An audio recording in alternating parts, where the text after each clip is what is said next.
Lawn Solutions Australia is bringing the world's leading turf varieties to both your local golf course and home lawn. With superior turf varieties like Tiff Tough Hybrid Bermuda, Sir Grange Zoysia and the newly launched Zoysia Australis, available exclusively through Lawn Solutions Australia, we have the perfect lawn for you.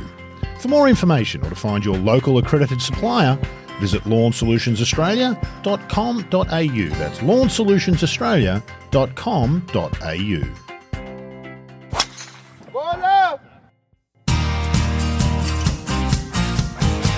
I've never seen anything like it before, and to attempt to hit the ball out of there is pure madness. The winner of the gold medal and the champion golfer of the year is Cameron Smith. This is the one that I've always wanted to win since I was a little kid. So it just feels pretty amazing to be able to get it done today. It's amazing that it's my destiny to be the first Aussie to win. Just incredible.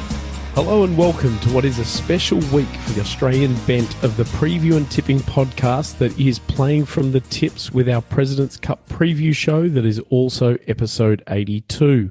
Jimmy Emanuel here in the host chair as we prepare to look at all the ins and outs of the international and US teams biennial battle, while we also preview DP World Tour, LPGA Tour and Asian Tour action.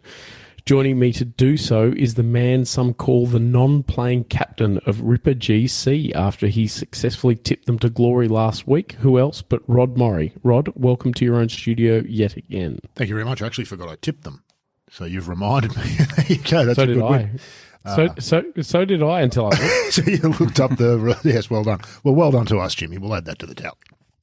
Exactly. It's definitely on the tally. And now back from his latest international jaunt that has people wondering if he's a spy or some sort of leader of a, in inverted commas, legitimate business, we welcome back the mysterious and occasionally malicious Adrian Logue.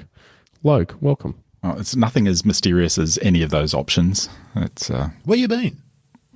Japan. Where have you been? Just Japan? Yeah. What's the golf culture like in Japan for those who haven't been? Is it different to other parts of the world? Because you deal globally, don't you?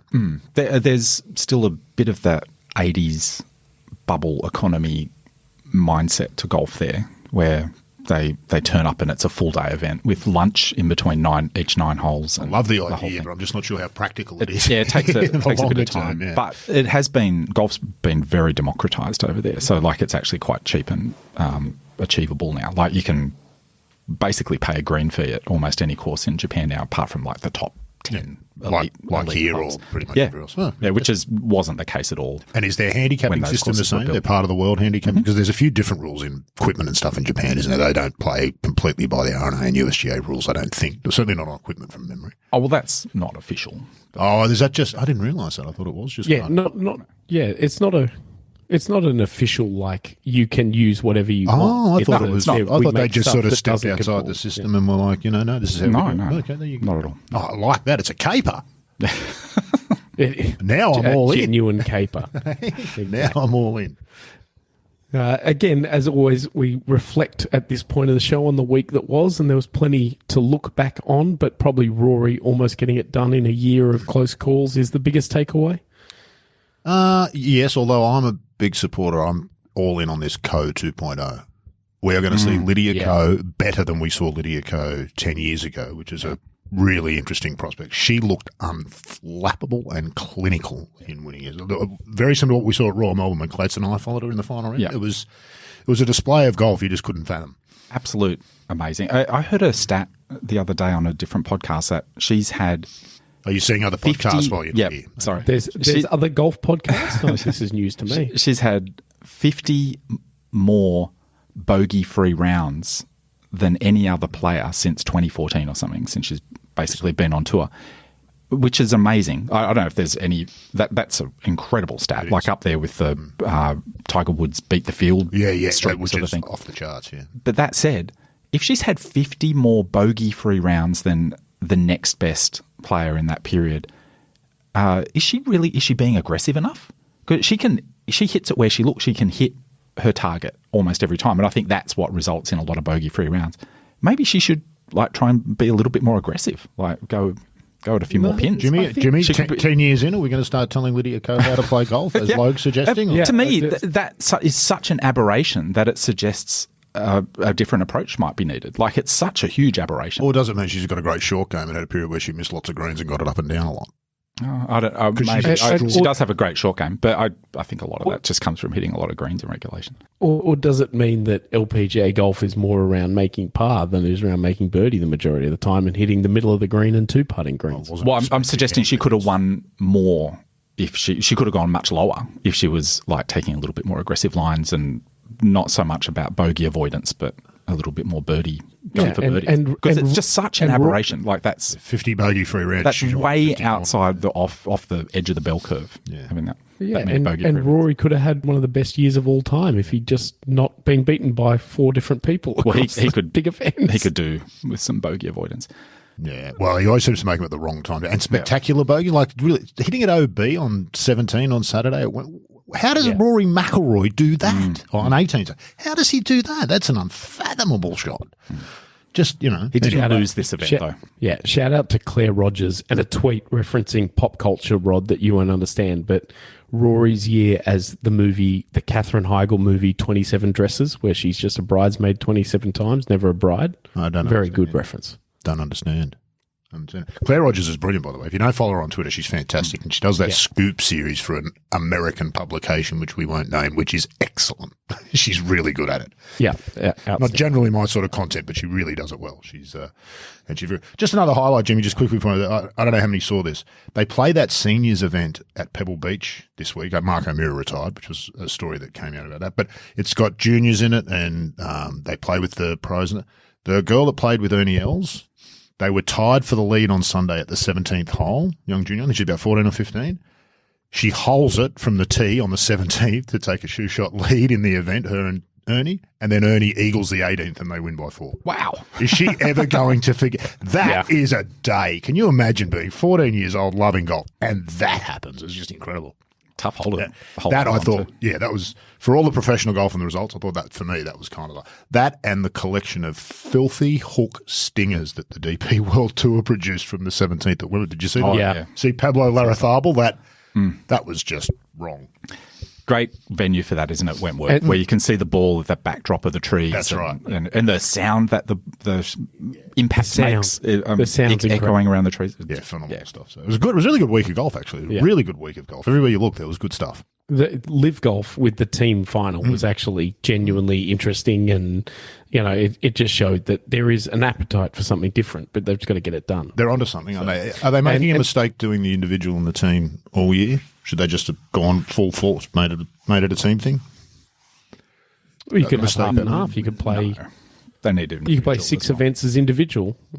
6 events as individual. And 6 events as trying team. to please everyone sort of confuses everything. That's how it feels, man. I feel there's great concepts. I've read a couple of pieces of your first time at a Live event this past week. Also the same thing, brilliantly organised. Everything was fantastic from the parking to the shuttle, all the stuff we didn't see at the Solheim Cup. They've got all that down pat. They've got the right people in the right positions to do it all. The team thing went crazy. We saw the team thing in Adelaide was a crazy finish. Are you diluting the product by insisting on having what everybody else has, which is the individual stroke play? If you're going to do something bold, why not do something bold? I just wonder. No, I think the problem is the week-to-week team format is inscrutable. That's the problem. Like what we saw this weekend was understandable. Like the key to good team, engaging team formats is you've got to be able to understand what's at stake and who's versus who, and like you've just got to be able to understand in your head who's winning. And that inscrutable team format they have for the week-to-week stuff, you just can't work it out. Like, what is it? The worst score doesn't get counted or something? I don't know. It's also not the focus. They come up with the team leaderboard, and you've got no idea how they've calculated that. Because the focus of everything is on the individual. Yeah, because it's Rahm and it's Cam Smith and Dustin Johnson's the big names, and you can understand. I think it'd be all fine if you could calculate the team. If you could look at the individual one and get a sense of the team leaderboard just by looking at the individual leaderboard. But when they swap across to the team leaderboard, you go, what the hell? How did they come up with that? Like, I can see 2 ripper people up the top of the individual. How are they not at the top of the team? That's, I think, the issue with the team format and the week-to-week. trying to play doubles and singles tennis at the same time. Yeah, exactly right. I agree with all that. But the final part of our last week reflection is, of course, our own results. And Rod, with his winning Ripper GC tip, took us to 24 wins the year. We also had 4 top 10s with Rory as a runner-up helping us out. 128 of those for the year, which, Rod, you well know, are tipping numbers that are unrivaled by an Australian golf podcast hosted by an Australian currently in Montenegro. Yeah, I was just looking that up. I was just looking up that stat yesterday, and you're 100% right. Yeah, we are clear 100% right. Clear leaders in that category. What's the golf scene like in Montenegro? Yes. What's the scene like in I haven't Montenegro? actually- Forget about the golf. I'm in a place called Old Town Qatar, and it's a scene. It's a genuine scene. Yet to see any golf, but I'll do my best I because may edit this out, but where is Montenegro, Jimmy? It's in the Balkans, isn't it? Somewhere. it's in the Balkans. In the It's Balkans. between Croatia, Bosnia, and Serbia. Let's move along to this week and President's Cup, very much a main focus for us. And let's start it a little differently and not get into too much of the detail. Can the internationals win? Does anyone think they can win this week? Yes, Of course they can. Yeah. And match play especially. I mean, we see this constantly. It's why professional players don't like match play, because anybody can win in an 18-hole match. You tend to weed out the best players over 72 holes straight. Yes, they can. Well, as long as it's close, Jimmy, it doesn't matter. The problem with the President's Cup has been too many blowouts. We see it in the Ryder Cup now too, but it's already got the following. The President's Cup needs more of those close finishes, whoever wins, for it to be exciting. So let's hope for that. I don't know. Yes, I think they can win. Agree. Don't know whether they will. Yeah, you mentioned 2007. We returned to Royal Montreal, founded in 1873 and becoming a Royal in 1884, and has a nice piece of history with the first female member of any North American golf club joining Royal Montreal, Miss William Wallace Watson, who joined in 1891. Dub. Like many of the old dub. And her sister Dot. And like many of the old clubs in this sort of area, moved around a lot, and it found its current home in 1959 when Dick Wilson designed 45 holes. And then Rhys Jones tinkered with it a little bit before 2007, and then again it's been tinkered with by PGA Tour Designs ahead of the President's Cup. I feel like rated number 20 in Canada. that's such a common pedigree, isn't it, Jimmy? Dick Wilson, then a Jones, Rhys Jones at this time. Trifecta. Yeah. PGA Tour And then Design, PGA Tour swooping in Design. at the end and just doesn't- finishing it off. It's you know what you're going to get. I'll be you know what you're getting from that pedigree. I'll be completely honest. I knew there was a European Tour Designs. I did not know there was a PGA Tour Designs that was doing coursework. I think they're like the advanced team that works with the home course. Everything. Yeah, they're not out redesigning golf courses. They're just out Yeah. tweaking bits here and there for Making the bunker sand the same in every single place they play, and the rough heights the same. McDonald'sing the golf courses. Maybe that's harsh. Maybe we've been too harsh. To Can pull you that be back too a little harsh? bit. Sorry, Jimmy, we interrupted you. President's Cup. Yes, and there's a pretty typical sort of Canadian East Coast of America golf here, tree lined, very well manicured. It's a good golf course. There's not bad golf here, but it's not going to be the main focus. The teams are obviously the main focus in a match play team event, and they are as follows on the American side, led by Jim Furyk, Scotty Scheffler, Xander Schauffele, Colin Morikawa, Wyndham Clark, Patrick Cantlay, Sahith Theegala, Keegan Bradley, Sam Burns, Tony Finau, Brian Harman, Russell Henley, and Max Homa. And who do we think of that group are going to be the standouts this week for the American team? Wow. Schauffele. I mean, it sounds like a Schauffele type of course, doesn't it? But almost every golf course is a Schauffele type of course.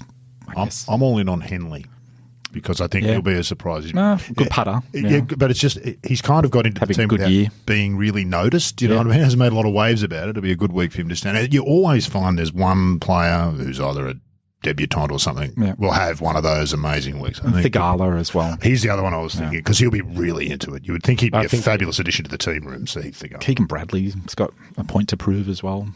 Just that he's played his way on this team. And I wonder whether that might work against it. In particular, well, they probably won't put him with younger players. That'd be intimidating playing with the next Ryder Cup in a President's Cup, trying to do the job and thinking the whole time, what's he thinking about me? So there might be some issues with that. I feel like Sam Burns is not going to perform. He's his trajectory's on the way down. Sam Perns will be sent out with Scotty Scheffler, which will be a pretty good start to the week. Playing team golf with the best player in the world is a pretty good way to start your week. So I would have thought he'd be okay. But I think Thigala's the one of those debutants who's just going to get it. It was Homer in the Ryder Cup in Italy, and I think Thigala makes a lot of sense for that role, yeah. Yeah, indeed. And then on the opposing team, Mike Weir is the captain of Hideki Matsuyama, Sungjae Im, Adam Scott, Tom Kim, Jason Day, Ben Arndt, Christian Bezuidenhout, Corey Connors, Mackenzie Hughes, Siwoo Kim, Minwoo Lee, and Taylor Pendrith. Where is the standout in that team that's going to reverse the curse of the international team? Minwoo. Minwoo Lee. Yeah, Minwoo. He's the one who's capable. Yeah, He's got all the tools. He'll love the situation. It'll be right up his alley. The Canadians will love him. Even the Americans will love him. And if he plays, it's always the thing with Min. When he plays well, he's as good as anybody who's ever played the game. But he's one of those players. He's quite flamboyant. It can go off the rails pretty quickly with Minwoo, but I just don't see that this week. In match play particularly. He'll try some, guarantee. Minwoo is going to do something as maybe not as memorable as Woody Austin falling in the water in 2007, but there'll be something from this week that'll be a Minwoo highlight reel for the rest of his career. Yep.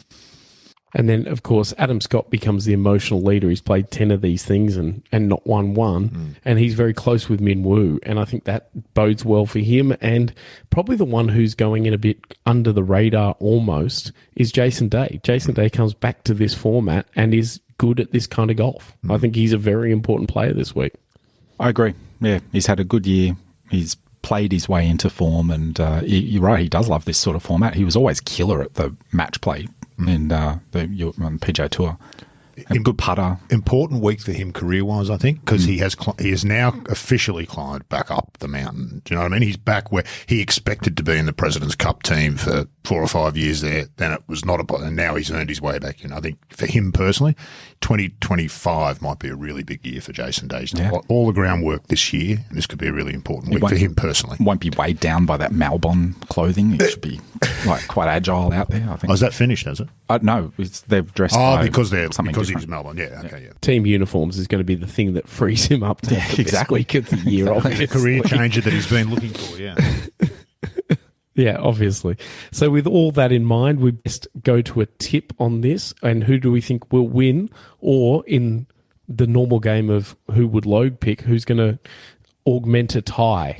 Because surely someone's going to tip a tie. So Logue, we'll go to you first. You'd be the most likely. Seems like you were setting me up to pick a tie there. Yeah, feels like it. Obviously. There's no ties in President's Cup. Yes, there is. What was 2003? Was it? No, that was an agreement, though. But it's set the precedent, hasn't it? I don't know. Or do we still do the envelope? Ties. Do you know Mary Thompson? You do the envelope thing. Mary Thompson told me the envelope that Peter Thompson had in 1998 for the player who would go to the playoff if required is still at the house, unopened. Oh, wow. And now what do? You can't open it, can you? But it's the only thing in the world you want to do is open it. But it's somewhere at the house in Melbourne, and it hasn't been opened yet. Oh, there's techniques, I think. You put it under some sort of X-ray thing. You think we can find out? I think we can come to some solution there. Yes, indeed. Wow. I'm picking the USA, unfortunately. I mean, that's not unfortunate. I mean, it's just, it's unpatriotic of me, but the USA. Unpatriotic. It's an international team. I am going to call it for the internationals. Might finally be time. I just don't know. This US team is a real mishmash. They're in the changeover period, it feels like, from one generation to the next. There's a real mishmash here, so I'm just not sure. But I'll go the internationals. I think Adam Scott will be key to that. Inside the team room, if not on the course necessarily. He's genuinely invested, isn't he, Scotty?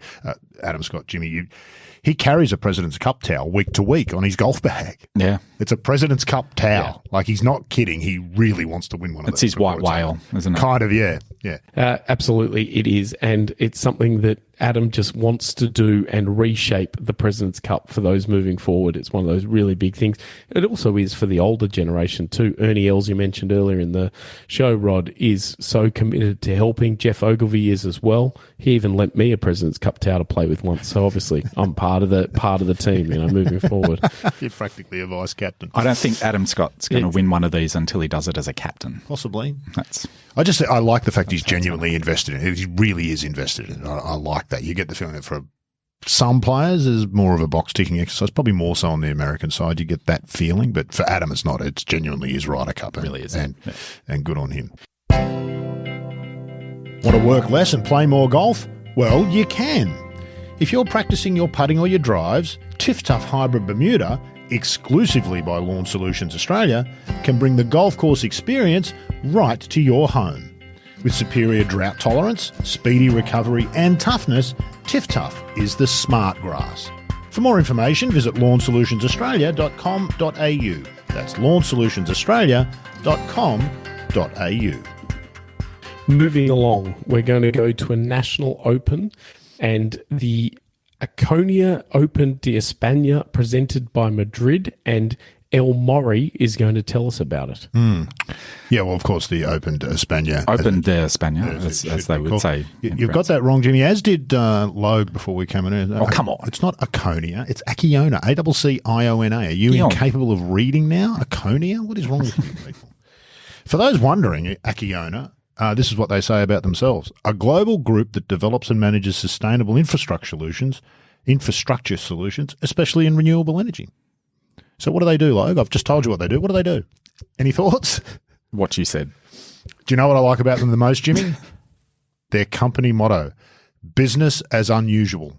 Oh, that's good. It is actually good. And it gives you some hope. They might actually really be in the space of sustainability and renewable energy and doing some good things with it. So good on Acciona. Club de Campo Villa de Madrid, 10,000 members of this golf club. They've got everything from equestrian and hockey and tennis and golf. Those 2 golf courses, 36 holes. Yeah, was one of the biggest clubs in Europe.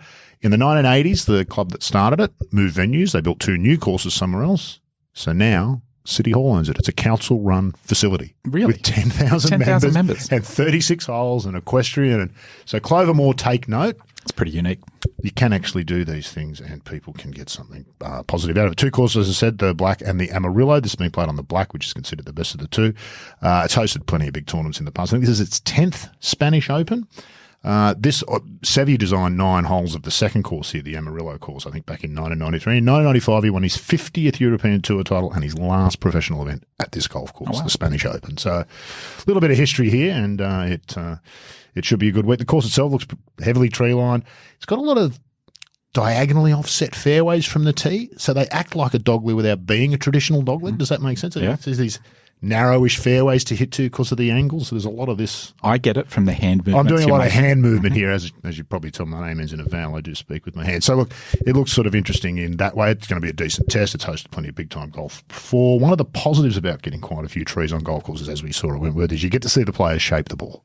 We used to have that tournament in Mexico. What was that golf course? Chapultepec or something? Chapultepec. And we used to see some amazing shots around there. That was quite a few Sahalis in elevation as well. It was, and quite a few Mickelson shots, if I recall, from around there over there. So you get a little bit of that. So we should see some shot shaping and those kind of things, which will be good. Don't tell Clates I said that. Players, well, Rahm's listed in the field. Jimmy, you might have an update. I've been trying to find this morning. He pulled out of the team's championship, Rahm, at the weekend. Have you heard whether are you with us still, Jimmy? Yes, I am, and I've been asking around Montenegro and I can't find out. No one's got any inside word yet. But, he was extreme flu symptoms last week. So I imagine he's going to be there because this is going to be part of the run of DP World Tour events he's got to play to be Ryder Cup eligible. And it's his home open. He's going to play. I think he will play. He might not play a practice round, but he'll be there. He might withdraw at some point too, possibly, but if he's that sick. So he's listed in the field, he'll obviously be the main draw card. He has supported this event fantastically his entire career. He's legitimately into it, and good luck to him. For that, we'll see whether he turns up. Tommy Fleetwood, Shane Lowry, some of the other big names. Quite a few live players in the field this week. Jimmy Walker also gets a start from finishing top 10 at the Irish Open, which kind of went under the radar. What's Jimmy Walker doing over in the UK, Jimmy?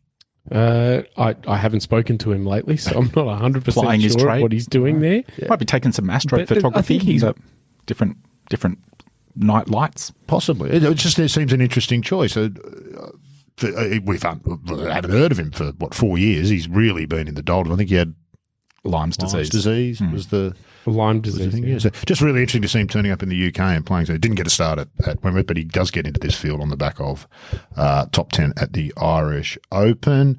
Tyrrell Hatton, Patrick Reed, A few other live Tyrrell Corporation. Tyrrell Corporation is teeing it up. So, look, it's a good field. It's not the world's best players. Obviously, not number one. They're all over a lot of them are over in Canada. But it should be a good week. Australians, Scrivener, Micheluzzi, Hayden Barron and Andrew Martin all getting a start. Tip, I like Tommy Fleetwood. Played well last week, and he's just about due. He hasn't won for far too long. He's about due to have a win. I kind of like his chances this week. Logue, your thoughts? I would like to pick John Rahm, but this cloud of uncertainty has me balking at a Rahm pick. So I'm going to go with my namesake, Adrian Otaegi. Yeah. Be a big win for him in Nice. Spain. Yeah.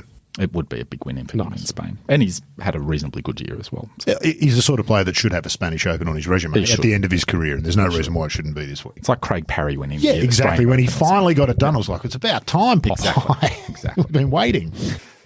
When Craig Parry defeated the great Ewan Porter in the final day at the Australian Golf Club, of course. And who was the big hitting guy who plays in Korea now? Won Jun Lee. Yeah. Yep. Hitting shortish irons into the 18th at the Australian was just extraordinary. There's Craig Parry back in the fairway with the 3-wood. It was good stuff.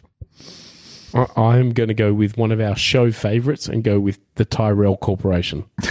It's just very good. He seems like he's going to win a DP World Tour event just out of spite. Yeah. And this seems like a good week for him to do exactly that, because he took over, of course, Rod, you would know as a diehard Live Teams fan, he took over the captaincy of Legion 13 last week when Rahm pulled out. So he's now got a good bit of karma coming back to him in Spain. The stand-in. I'm sure it was a Seinfeld episode. Exactly. The stand-in. Yeah. There was, yes. Next, we move on to the LPGA Tour, and we're going to stay with you, Rod, as our previewer from the Walmart NW Arkansas Championship presented by P&G that has to be opened with Woo Pig Sooie. Yeah, well, exactly. We'll come to that. But I'd first like Logue to fill the audience in on how he would pronounce the name of this tournament. Arkansas. We walked into. He walked in this morning and he said, "I'm doing the Asian tour. What's the LPGA event?" And he opens LPGA.com. Oh, it's in Arkansas. It's in Arkansas. What's this Arkansas Championship? I don't know. I'll be interested to see what apparel they're wearing in Arkansas this week. So that was my start to the day, Jimmy. Oh, pardon me. As you said, this tournament is at least as famous for the hog calling that goes on the 17th, which is actually kind of a more wholesome version of the 16th at TPC at Phoenix, I think. Still not my kind of thing. What do you call it? Hog calling? It's hog calling. It's calling the hogs. That's what they do. They're pigs. It's Sui pig. You'll hear it this week. If you turn it on, it's insane when they get to the 17th hole. Some of the players get into it. I think Lydia Ko, didn't she don a hog hat or mask one year, Jimmy, and walk down the 17th hole? Some odd things. She did. It's the University of Arkansas. Yeah. Is their mascot is a razorback. The razorback. And they say Woo Pig Sooie. Yeah. And I don't know what it is, but John Daly went there and all these other things. I think Stacey Lewis, I want to say, got involved and wore the pig hat and did all that. Well, sort of stuff. she was a razorback. She won this tournament as an amateur the first year it was played, but it was only 18 holes because of bad weather. But they still notched it, and then she won it as a professional some years later. But yeah, she really drives up the.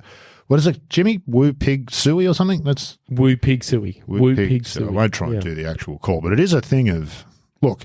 Tournament needs something to hang it. Not that. It's Xinguang well. I don't like it. Well, you haven't even seen it yet. You're like one of those people who says, I don't like olives. You ever tried them? Nah. I love olives. Yeah, but you're like one of those. Anyway, so there'll be plenty of that, but there'll be some golf in between all that as well.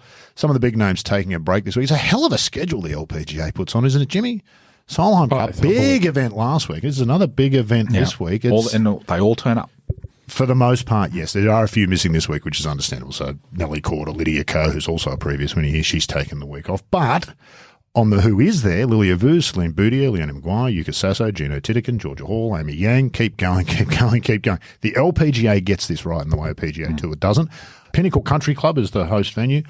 I really found this terrific on their website. In 2009, it says, architect Randy Heckenkemper upgraded the 18-hole layout at Pinnacle Country Club. That's one of the all-time great names, isn't it? Heckenkemper. Yes. The course itself looks like a LPGA. There's nothing architecturally spectacular about it. It looks interesting. Shortish grass, but it looks like that kind of fluffy Bermuda-y stuff. So even though it's short, it's still sort of similar. There's an island green at the 15th. Otherwise, it's just sort of a nice housing development golf course. Australians in the field: Grace Kim, Steph Kiriaka, Gabby Ruffles, Hara Naveed, Robin Choi. And my tip is going to be Gino Titikin. One, because she's changed the name, and two, because she wanted choice as well. Yeah, I love it. So I don't know the background to Gino, but I'm sure there's a story. It's great. It is. It's and really it's good so name. completely different to a time. Yep. Totally opposite. Like Arkansas and Arkansas. She played well last week. Not the best Sunday, but she'll take some confidence in that result. She had 3 really good rounds to open that tournament. Nobody was going to beat Lydia Cullen in the final. She just ran into a buzzsaw. So I like her chances this week. Gino Titikin for me. Very good. Nice. Logue, over to you. Well, it's hard to go past Lilia Vu for me. She might be a little bit tired, but still, I think What a player she's class. proved herself to be. Just consistently for 2 years now has just been at the top of the game. Yep. Look, she's going to be in contention, so You'd think. that's not a bad pick. She'll be thereabouts. Nice. I'm going to go with Ash Buhai, mainly because of good vibes that she's going to come back and try and win a 3rd straight Australian Open, which is unprecedented in women's golf in Australia. But also she's been injured for much of the year and then actually been playing some good golf of late. This golf tournament kind of seems like her sort of vibe. She likes a bit of a rowdier event and all that sort of stuff. So I think Ash Buhai might get the job done here. Finally, it's over to you, Logue, and the Yeangder TPC on the Asian Tour. So I knew we had you here for a reason. I forgot you were actually going to do something. I'm just so glad you pronounced that first, Jimmy. The Yeangder TPC. You're off to a good start today, aren't you? And that word, I don't know if you guys have done this tournament in past years, but I've researched that word and I cannot find what that is, whether it's a sponsor name or a place name or it's just a made-up thing. But it's been around on the Asian Tour for quite a while. In fact, it's been hosted at the Linko International Golf and Country Club in Taiwan since 2010. And this is a golf course, despite that heritage of having hosted this tournament for 14 years now, or this will be the 14th year. Not a lot of information about it online. But I looked at it on Google Maps and it looks extremely average. Tree-lined, back and forth, fairly flat, uninspiring sort of looking architecture. So I don't know, I'm not going to be tuning in to see the Linko International Golf, but the quality of the golf in this field looks pretty good. A lot of Australians, 16 Australians in the field, led, of course, by Travis Smythe, who's currently 6th on the Asian Tour Order of Merit. What a tremendous year. I would say that's probably his best year of his career. He'll be pushing for a spot on Live, won't he, Jimmy? At 6 on the Order of Merit. Well, he's also 10th in the International Series rankings, which I think counts towards that. Is it top 4? Top 3 or 4, Jimmy? I can't remember now. But at least the top 4 make the final, that where you play off for an opportunity to make it. Something like that, anyway, Correct. he's also... Well, thank you, Jimmy. That was that's good. I'm not going to name all the Australians, 16 of them, but Brendan Jones is in there, so a little bit of foreshadowing for Rod probably, and Aaron Wilkin I think is also a bit of a standout amongst the Australians in the field. Travis, though, is a former winner of this event in 2022, so just 2 years ago, and runner-up last year to Thailand's Saksansin.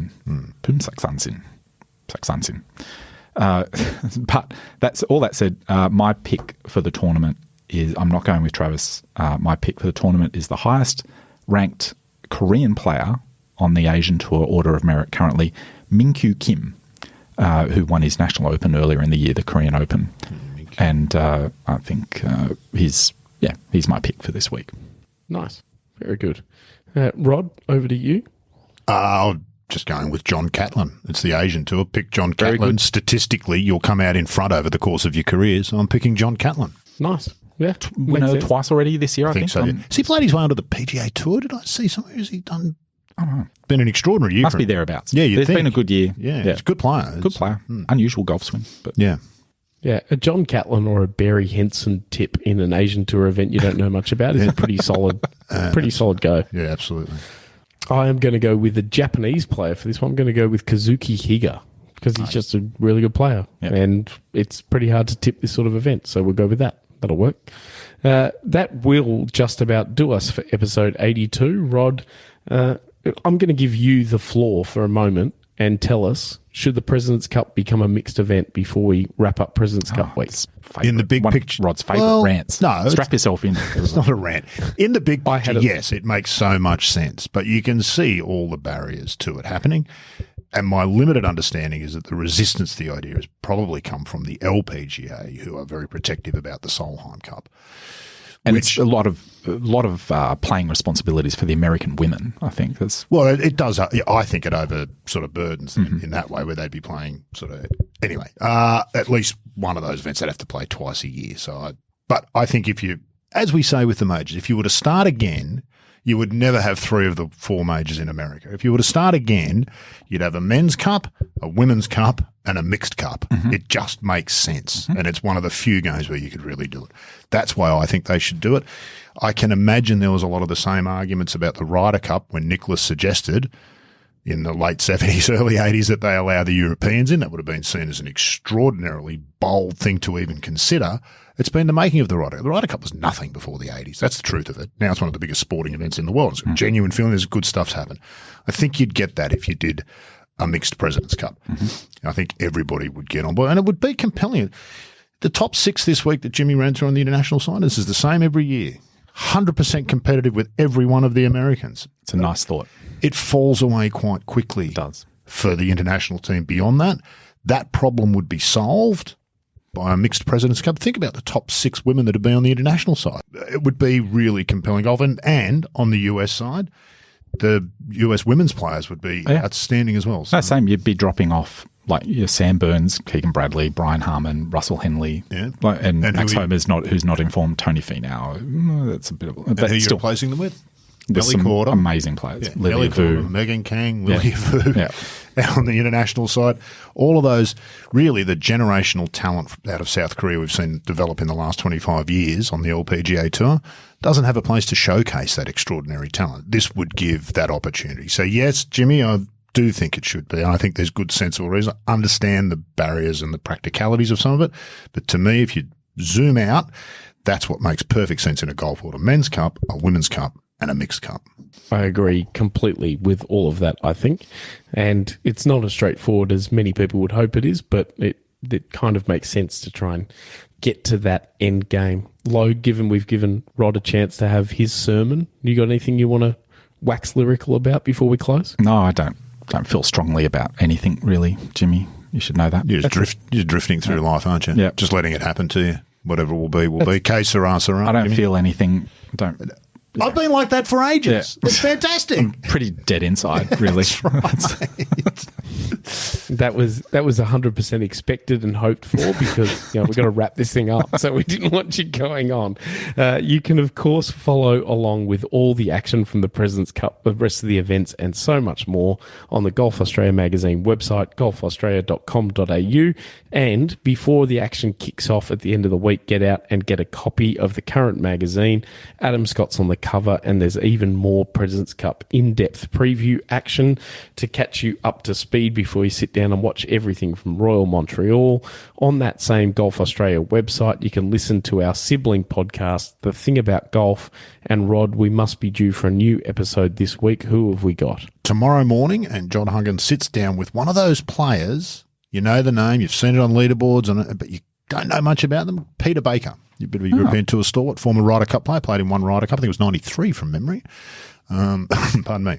But anyone who's been around the game for as long as Peter Baker, you think to yourself, he's not a very big name, I might not listen.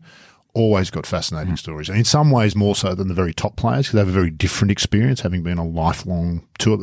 And Mark James was the prime example. I've never particularly liked Mark James, never found his commentary particularly insightful. He was fantastic when he sat down with Huggy, one of the best interviews of the year. So Peter Baker coming up tomorrow if I can get I'll look forward to that stuff together.